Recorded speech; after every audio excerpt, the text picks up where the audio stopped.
Hey everyone, I am super sorry about the delay in the start. It's been a little crazy this week, Dan being out and being injured. I hope you guys have all wished him well. My name is Deandra. I'm going to be your instructor for tonight. And tonight we're going to be talking more about JavaScript. So let me start by just a little explanation of what this is and what Lambda is if anyone's jumping in for the first time. So Lambda School is a computer science immersive. We teach web development and computer science basics. And what is really cool about Lambda School is that we're a de-risked education institute. So what that means is that you guys don't have to pay anything upfront to come to our school. So in order to be enrolled in the regular curriculum, which is either a year-long part-time course or a 6-month full-time course, you don't have to pay anything up front. And so this model exists because a lot of us working here, the founders, a lot of the people in the tech industry go through boot camps and immersives.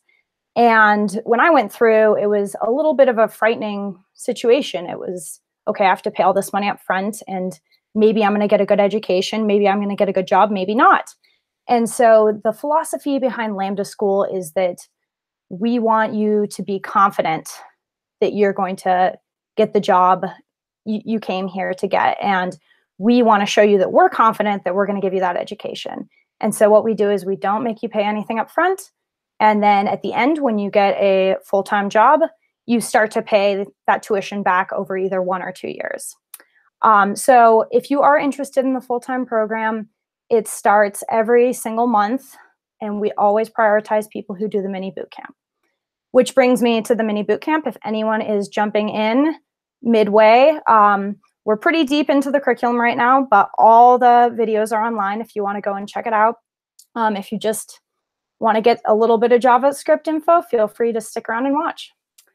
All right, well, I will go ahead and jump into the lesson for tonight. So let me go ahead and share my screen.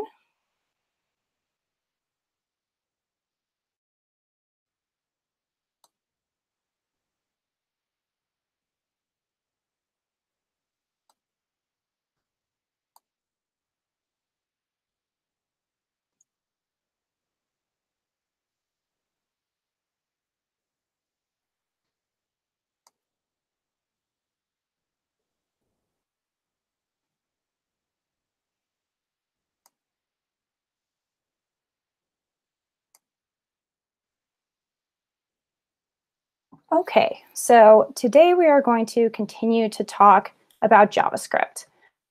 So a little bit last week and a little bit this week, we've started to explore JavaScript. JavaScript is the engine behind web development, really. So we saw with HTML and CSS that we can style, we can build websites, but if we want that core functionality, if we want to click buttons and have cool things happen, if we want a full stack website that stores data and the front end communicates with the back end, that's when JavaScript starts to come in. But for today, we're just going to focus on a pretty simple concept called arrays. So,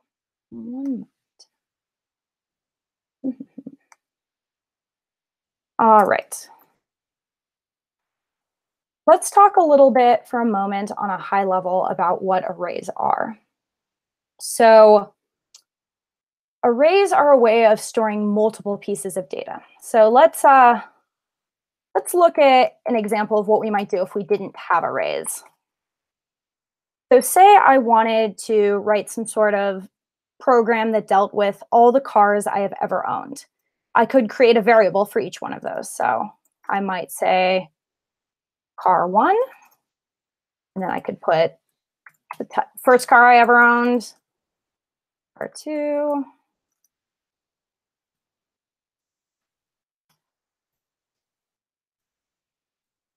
and so forth.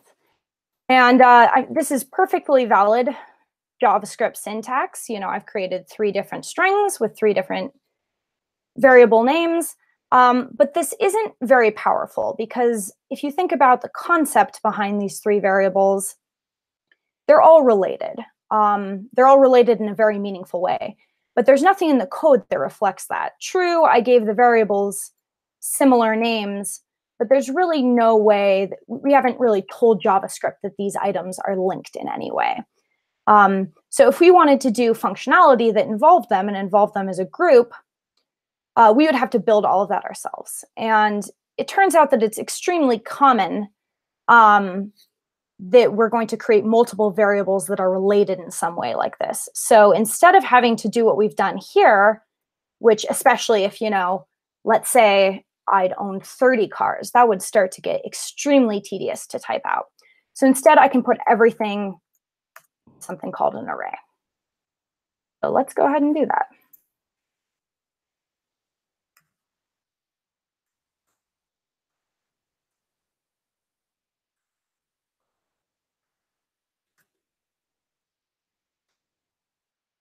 All right, so before we talk any more about an array, let's break down the syntax here. Because one of the trickiest parts of learning a new language, especially learning your first language, is making sure you have the syntax right. So we have a familiar variable declaration here. I'm using const. And then I've just named it array. That's not a very good variable name. So let's actually change that to cars. So here's my variable name. Array names are often plurals. And then we have the single equal sign to assign it. And then this is where the syntax gets array specific. So we have an opening bracket, a closing bracket, and notice those are kind of our hard brackets. And then I've put the items inside of the brackets and separated them with commas. And of course, ended with a semicolon. So that is your very first array. Not too bad, right? Okay, so let's talk a little bit more about what's going on here. So one thing to notice is that we have used an order here. So this is the order in which I've owned these cars, and it corresponds to the order in the array. And arrays are built in a way where ordered lists work really well. As we'll see a little later in the night, accessing things based on order is super easy with arrays. However, there's nothing that requires these things to be in order. So for example, if instead of being previous cars I owned, that cars referred to cars that I currently owned, so if I owned all three of these right now, then there really isn't necessarily an order to that. Or if instead of cars, we did students in a class, and let's say we have Joe, Mary, and Lola, there's definitely no order to these people. Maybe I've ranked them by who's my favorite or who's my least favorite, but most likely not. And that's perfectly fine. One more thing to note about what goes in an array is that it doesn't necessarily have to be consistent in terms of type. So these last two arrays I've built are all strings. That doesn't need to be the case. For example, I could have an array called contact info, and maybe I have an email address in here.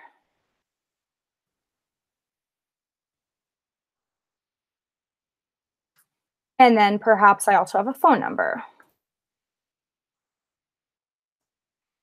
So now we have one string and one number.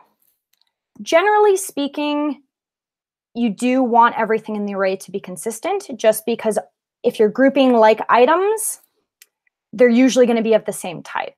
So honestly, this wouldn't be the data structure that I chose to store this kind of contact info, but note that you can if you want to, and there inevitably will be cases where that does make sense. But once you're starting out, a good rule of thumb is to try and make sure that things are consistent in your array. And if any of you are coming from other languages, you might know that in some languages, you have to keep things consistent in arrays. But in JavaScript, they give you some flexibility. So let's just go over that syntax one more time before we move on. So we declare it just like any other variable. I'm using const here, but we could also use let or var. Then you name your array, use the single equal sign, and then hard brackets, and items inside are separated by commas. All right, so I used the word data structure just a moment ago, and I want to introduce you guys to that idea in general because it's an array is just one type of data structure, and it's something that we're going to keep coming back to. So a data structure is really just any way of storing multiple pieces of data. So what we've seen so far, strings, booleans, numbers, these are all single pieces of data. But if we want to store multiple pieces of data, usually related pieces of data, we would store them in a data structure. And an array is a pretty simple data structure. It's really just a list. But what makes this really useful and really powerful is that by keeping like items together, we can simplify common things that we might want to do with groups of variables. So for example, if we want to keep track of order, yes, we could, as you saw with that initial car example, we could name something car 1, car 2, and a human reading the code could recognize there's an order, but the computer has no way of knowing that. However, with an array, the order is hard-coded into the structure of the data. So we can keep track of order. We can also easily items. We can iterate. And so data structures are really powerful. So whenever you do have groups of like items, you definitely want to use a different data structure as you learn more, because that's really the way to exploit JavaScript. All right, so let's go ahead and move on to some of these cool things we can do. So I am going to put this back to students. Let's see, we had Joe, Mary, and Lola, I believe. It's a small class, apparently. So right now we just have a class of 3 people, and we want to keep track of them. But what if well, actually, let me back up for a second. So keep in mind that students refers to this whole entity. So let's go ahead and console.log that and see what we get back. And sure enough, it's going to log all 3 of them stored inside little brackets. And that's how it lets us know this is a collection, this is an array. So that's great, but what if the class had 300 people in it and we were looking for someone in specific? We wouldn't want to log the entire thing. So we can access specific people in whatever is inside of our array using indexing. All right, so this is where it gets a little weird. Array starts at 0, then 1, and then 2. And you will forget this about 1,000,000 times before you find out. So one of the most common things that occurs for anyone who's new to JavaScript is, or programming in general, because 0 indexing is pretty standard, is you're running your code, you're getting the weirdest result out. It's like, what in the world is happening? My logic is impeccable. It turns out it's an indexing issue. So it's not very intuitive at first, but you'll get used to it. So Joe, the first item, is number 0. Mary, the second item, is number 1. Lola is number 2. So using that indexing system, we can pull out individuals. So we could store, for example, we wanted to grab out the first student. We could go ahead and create another variable, and we'll even call it first student. And this is the syntax for pulling out individual items from an array. So what you do is you take the name of the array, then the little brackets, the same ones we used to declare it, and then the index. So this will set, this is saying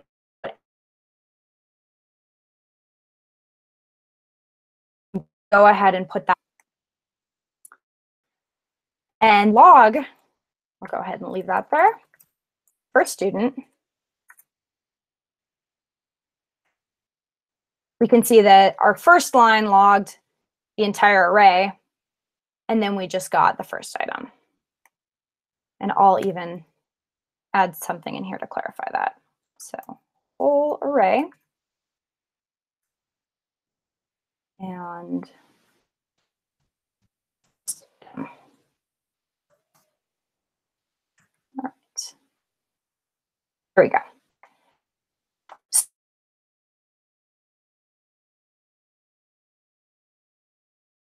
It doesn't really care who is to go if we went ahead and threw in someone else. Now she's in the 0th spot, and instead we get Jane. And as you might have guessed, we don't have to do first. You know, we could change this to 3rd student, which remember would be index number 2. And now we're going to get Mary instead. So the most important thing, I would say, just don't beat yourself up if you forget about the 0 index at the get-go, because everybody does. So something else we can do with arrays that's pretty cool. So as you probably noticed, I just kind of willy nilly one more person to our array. And there's really no limit to how long an array can be. It actually can be as short as 0 if we just declare an empty array like that. Or we can put as many items in as we want. And often in the real world, you're working with either arrays where you have no idea how many items are in it, or they might change. So what we often need to do is find out how many are in there. And fortunately, using a data structure makes that very simple. So there's something called array.length. So if we do students.length, so syntax here is name of the array dot length. And then I went ahead and saved that into another variable called length. So if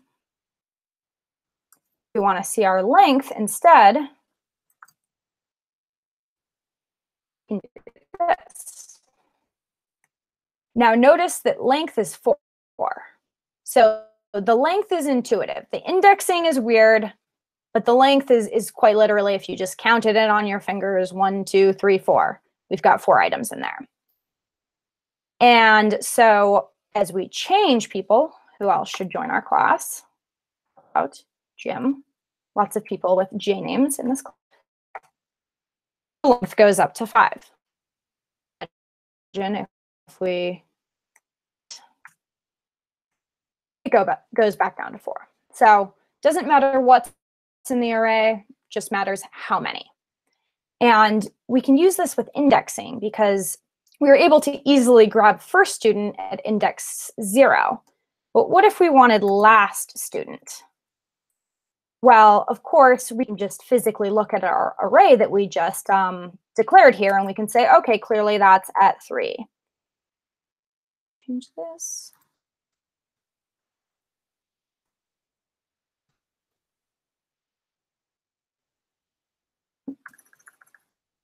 All right.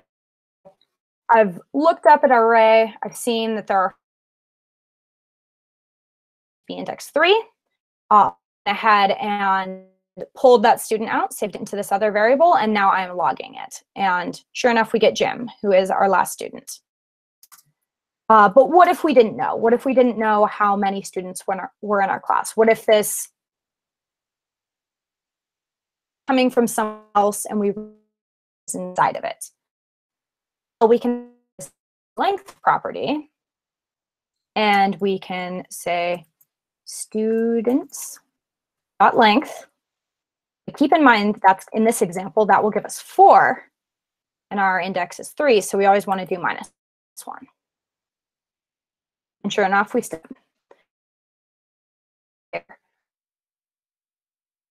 aesthetically minded, it will probably the rest of all time because it looks so ugly, but you will lose it. You will use it all the time. So this is just pull the last item out, and once again, this is something you'll just kind of have to remember. It's easy to forget at the beginning, is that you don't want the length. You want the length minus 1 because of this 0 indexing. And if I delete people, add people, it's always going to give us our last person. A little back. So those are 2 really cool things we can do. What if we wanted to change one of these items? So say to go by Joseph. Let me get rid of a little of the junk here. Okay, so we have our students array. And let's just say that this bit of code is somewhere off screen where we can't access it. But we know Joe is at index number 1, and we know that he would prefer to go by Joseph. So the syntax for reassigning items looks like this.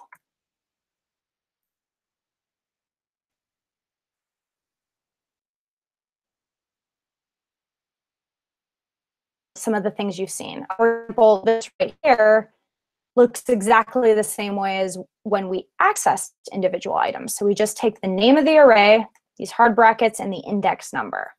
And in this case, we did have to know exactly which one we wanted to replace. And then we do the assignment equal sign and the value we want to put in there. So this is completely overwriting what's in that spot. And in fact, if we go ahead and throw a console log 4,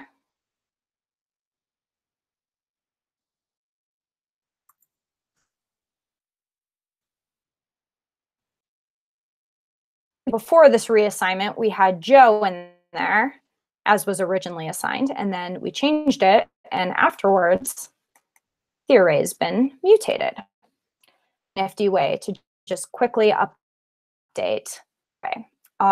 Once again, this only works if you know exactly which index you want to update. So we're going to go on to methods in a moment here, but I just wanted to take a second to remind you guys that the syntax can be difficult at first.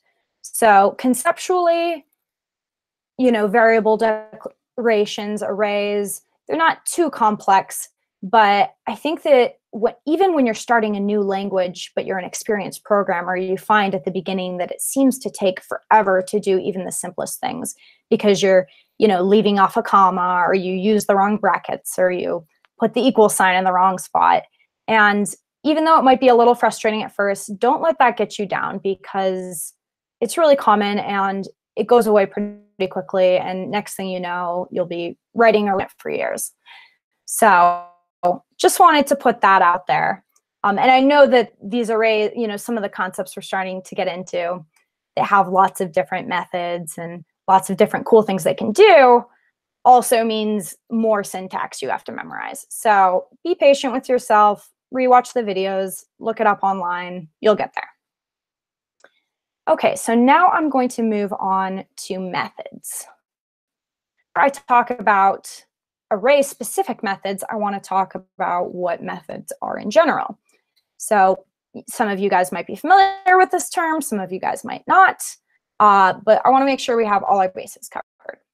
So what's cool about something like an array, a data structure versus, for example, just a regular old variable like a string or a number or a Boolean, is that data structures have built-in functionalities. They have actually functions that will do useful things that you might commonly want to do. So for example, with an array, it's pretty common that you might want to add something to the end. There's a method for that. It's pretty common that you might want to take something off the end. There's a method for that. So here's what the syntax looks like. So the first thing we're going to look at is pop. And let me break down everything that's going on here. Also, get rid of some of this.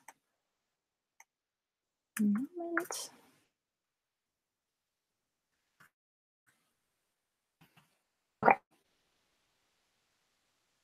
So the first thing you do is use whichever variable you want to be affected by the method. So in order to use an array method, this has to be an array. So students, and then dot, just like a property, and then the name of the method, pop. But what makes a method different than just a property like length, so function, you always need parentheses. Because it's a function, sometimes an argument might go in the parentheses. In some cases, you don't need any arguments. Pop is one of those.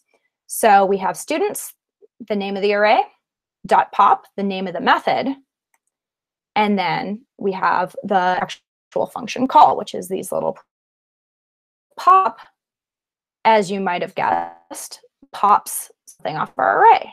Let's see what happens. And there it is.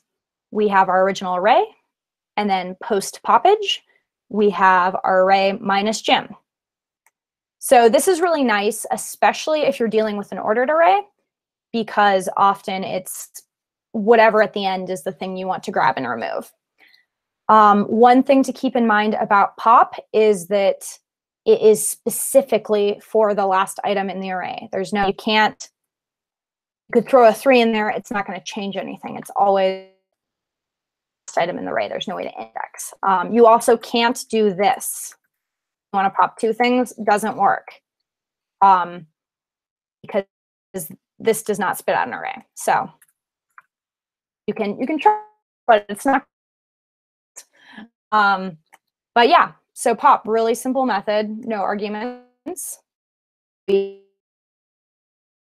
Just a couple, really with just one line of code. So that is awfully nice. If we didn't have this data structure, we would have to build functionality like that ourselves. At pop's best friend, push. So push does the opposite of pop. So push pushes something on the end. And as you might have guessed, this does require an argument because we need to code push now. So if we have a student enter, let's do Diane.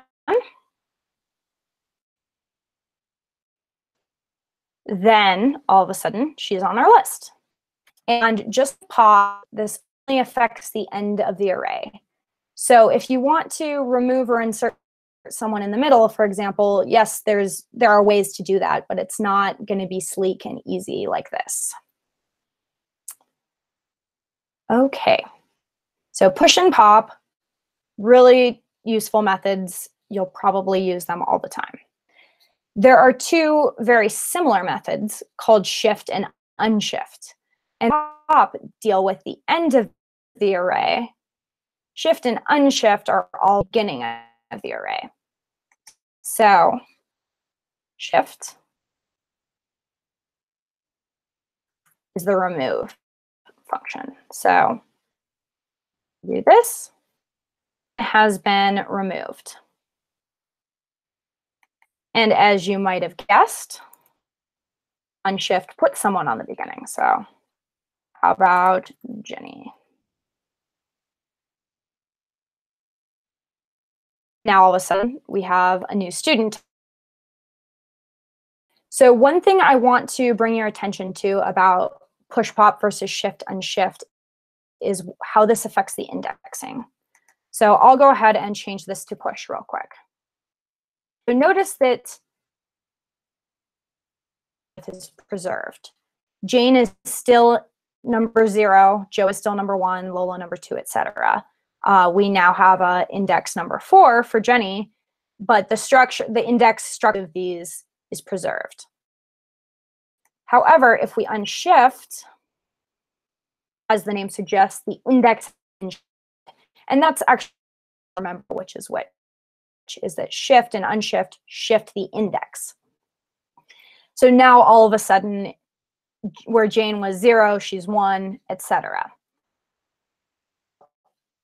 Make sure to shift the index if you're using shift or unshift.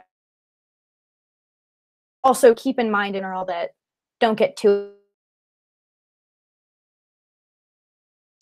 as arrays do get moved around for various reasons. So those are 2 Those are two really useful methods. There are a lot more. There are a ton more. And you're not going to be able to memorize all these from the get-go. So I know I already said it, but don't be overwhelmed if you have to look everything up. Do that. I promise you, all the time I look up the most basic methods because I have terrible short-term memory. And that's fine. What matters is that you understand the concepts and understand how to use them and where to find them. So in the spirit of that, let's do a little Googling. So let's say that you can't remember which one's shift, which one's unshift. Is it the beginning? Is it the end? Does it remove? Does it add? I would just throw into Google shift array. And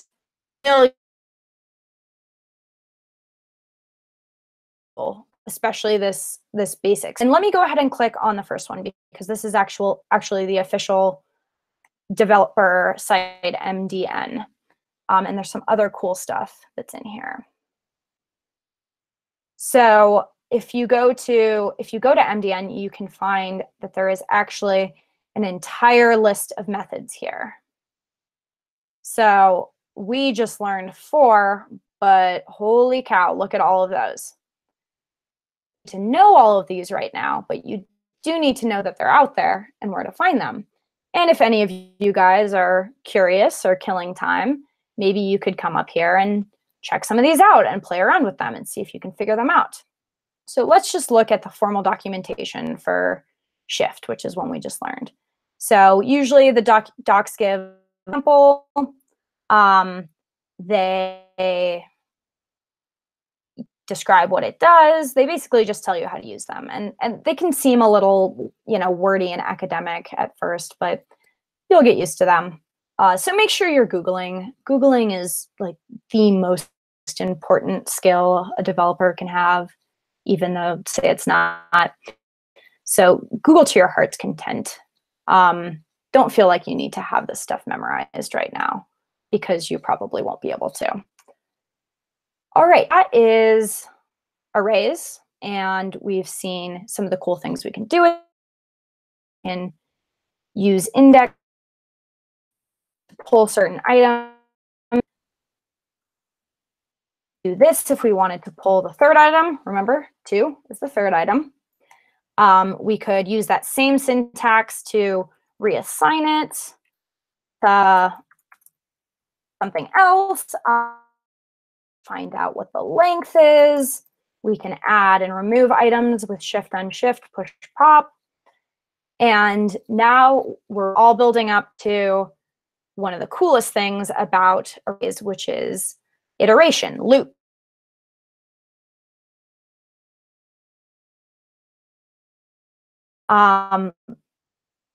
But data structures. So let's do a recap of how loops work. So we'll do our for loop.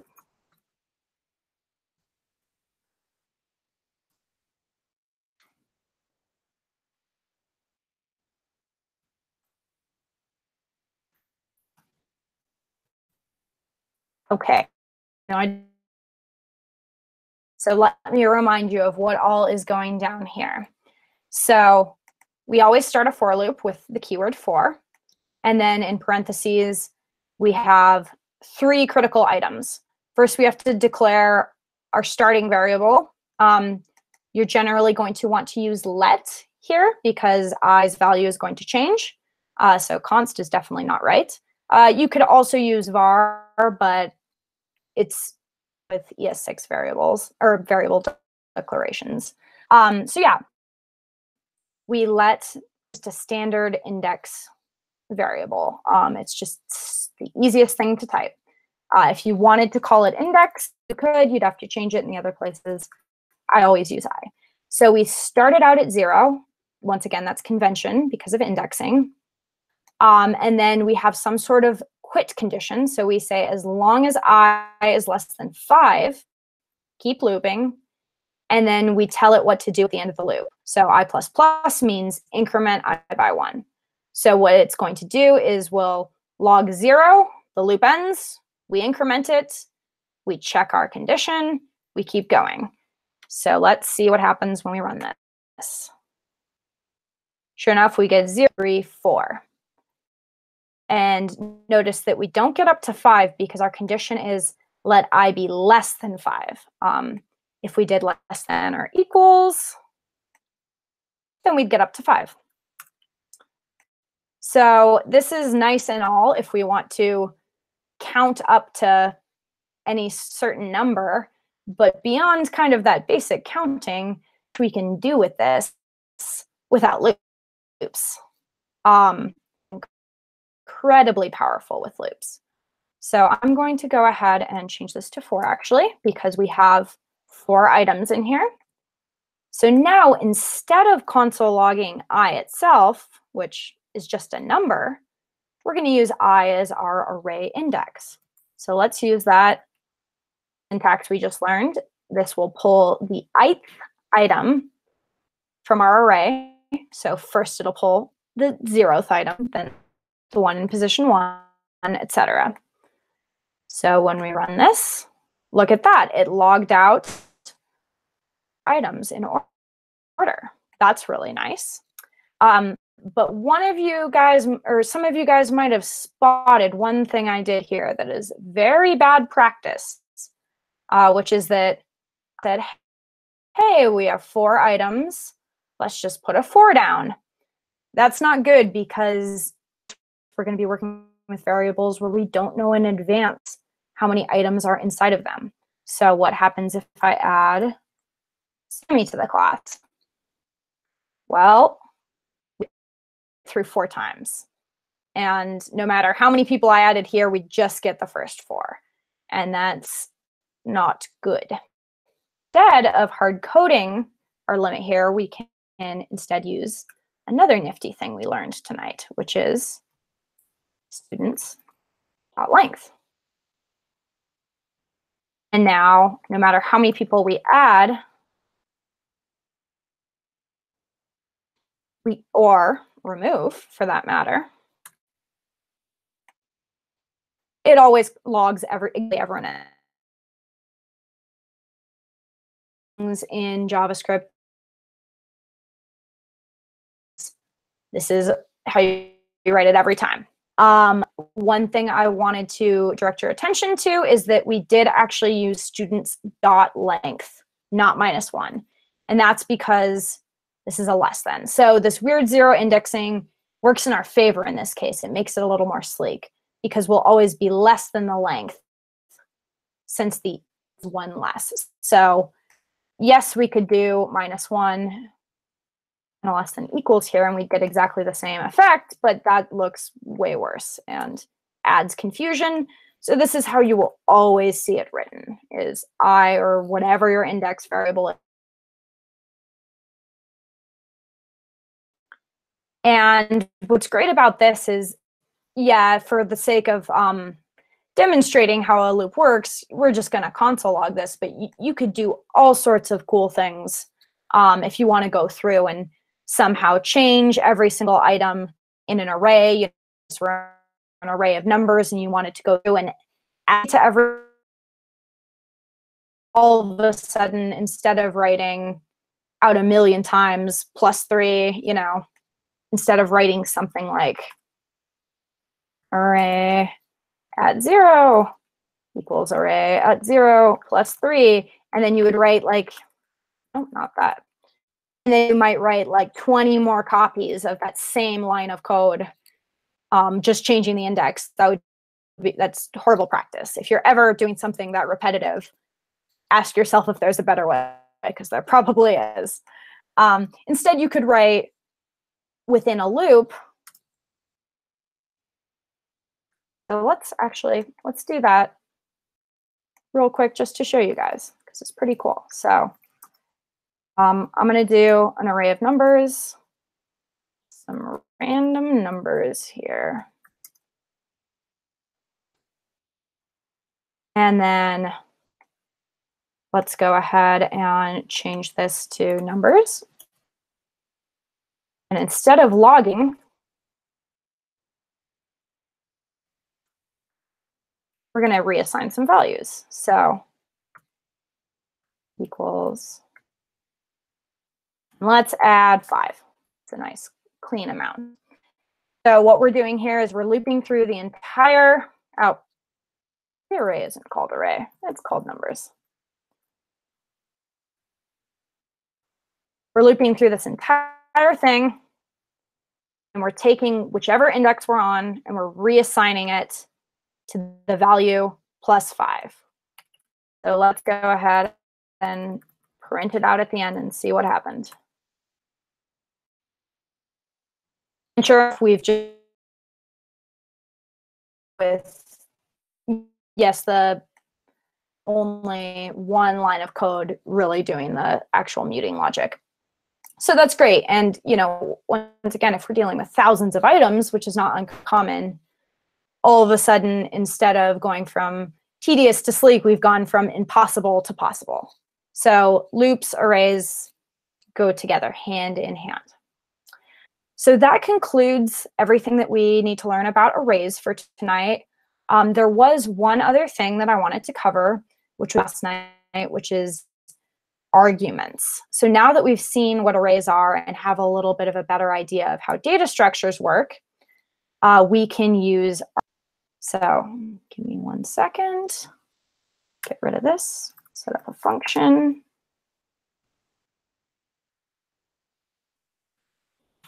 Just a little reminder of function syntax. We use the keyword function, whatever we want to name it, the parentheses where any potential arguments go in, and then curly brackets to separate it out.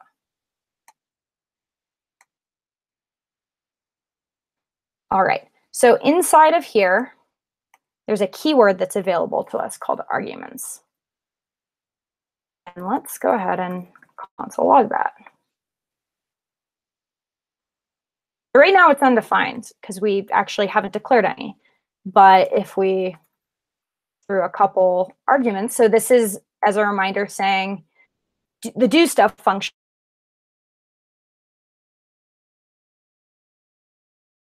and to item. Oh, I spelled this wrong or something.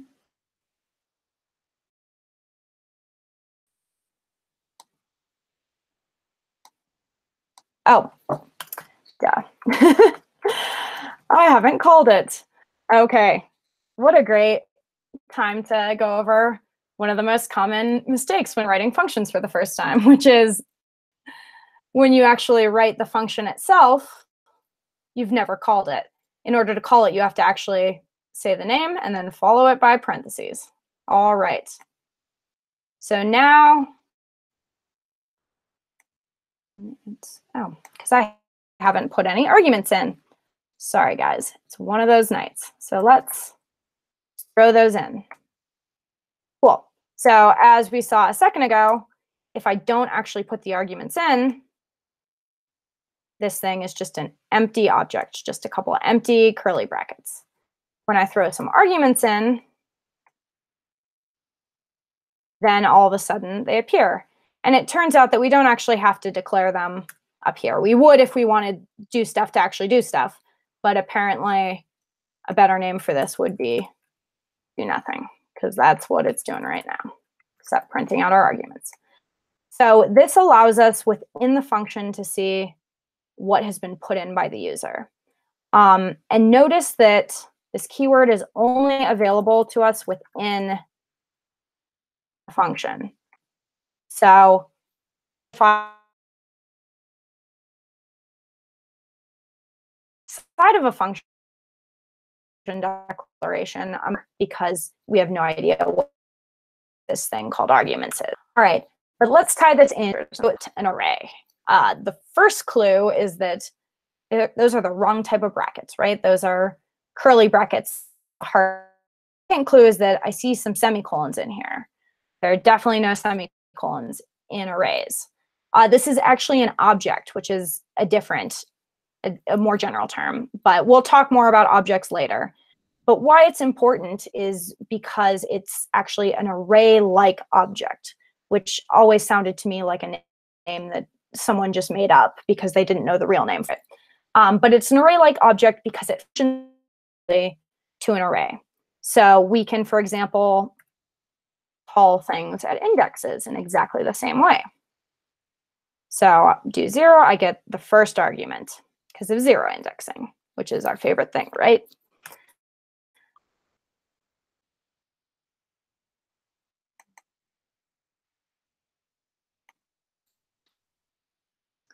It looks like we're getting a little laggy.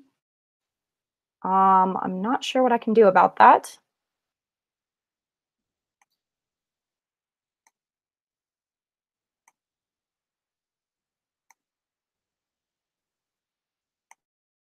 So I will continue and hope for the best. All right, so arguments are an array-like object. We can use indexing like we did with arrays, but we cannot use methods. So if we tried to push or pop, wouldn't work. So that pretty much covers arguments. We'll probably see in more detail how we might actually use them later, but I just wanted to go into a little more detail. A little bit of time left.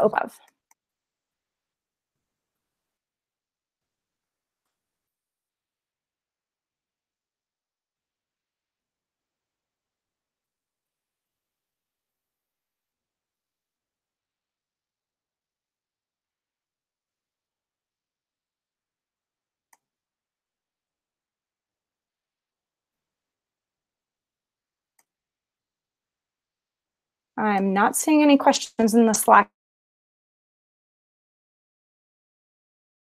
Not because you guys hear me.